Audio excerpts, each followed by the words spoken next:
If you're an insulin-dependent diabetic or type 2 diabetic or especially a type 1 diabetic, you are checking your blood sugar daily. And that means you have diabetes medical waste. So what should you do with that waste?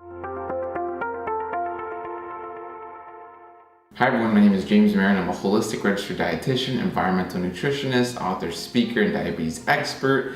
I am here again with another video, and today we're going to be talking about your medical waste from diabetes. Now there are some things you should know regarding your sharps and all the different parts and pieces of your glucometer, or if you're taking insulin and you have insulin needles and all these different pieces and disposable items that you use for your medication or checking your blood sugar every single day. Now, many of these things are not your average or typical recyclables, right? So that means you should not be just throwing them in the trash.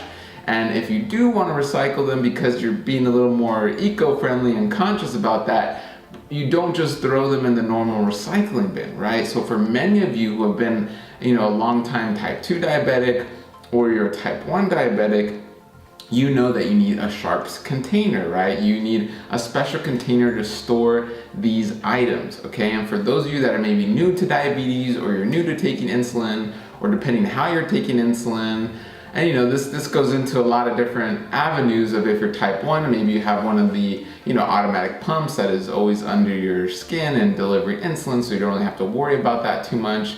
But even then, a lot of those pieces need to be replaced over time, okay? So you are gonna generate sharps, you're gonna generate diabetes medical waste at some point, and it's good to know how to properly dispose of them, okay? So what I'm gonna do, I'm gonna put links down below in the description. Every area is slightly different. I'm in California, and even there's variation between different counties in California where they want you to use a medically approved sharps container, or you can use an old kind of, let's say like a bleach bottle or a vinegar plastic bottle that you can make into your sharps container and use that. But the idea is that you need to have it properly disposed of, okay? So that's the message of today, is that you need to properly dispose of your diabetes medical waste. Because a lot of you don't know that when something is recycled, usually it is hand sorted. That means workers are going through the recyclables, pulling out certain things, making sure that the waste can be properly disposed of and recycled.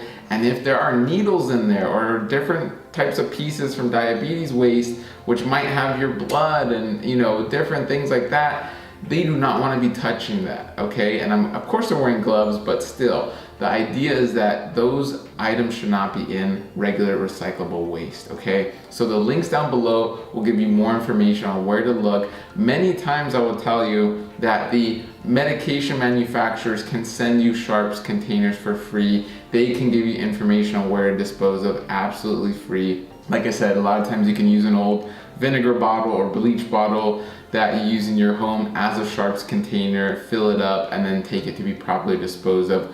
Where you take it will depend, and even sometimes some can come and pick it up from your home, so you don't have to worry about driving it or worrying about where to take it and where to go. But the simple message is that your medical waste, and this is also even broader than diabetes, should not be treated as normal waste that goes in the trash or in your recycling bin. Okay, I want to make that very clear. So use the links below, learn more about where to dispose of your waste. There will also be a link below to get more information on how you can better control your diabetes, better manage, and even reverse some of your diabetes symptoms, if not all of your diabetes symptoms, and beat your diabetes. So definitely look into that, because then that means you need less medication, you have to worry about less sharps and less equipment for your diabetes, and that is overall a good thing. Thank you guys so much. Quick message today: if you liked it, give it a thumbs up, share it with friends and family, share it with your friends with diabetes and using these medical devices, because they need to know how to properly dispose of these items and get the resources, right? So click the links below to learn where you can dispose of, get resources, get free items, and you can better help the environment. So it's a win-win for everyone. All right, guys, as always, have a wonderful day.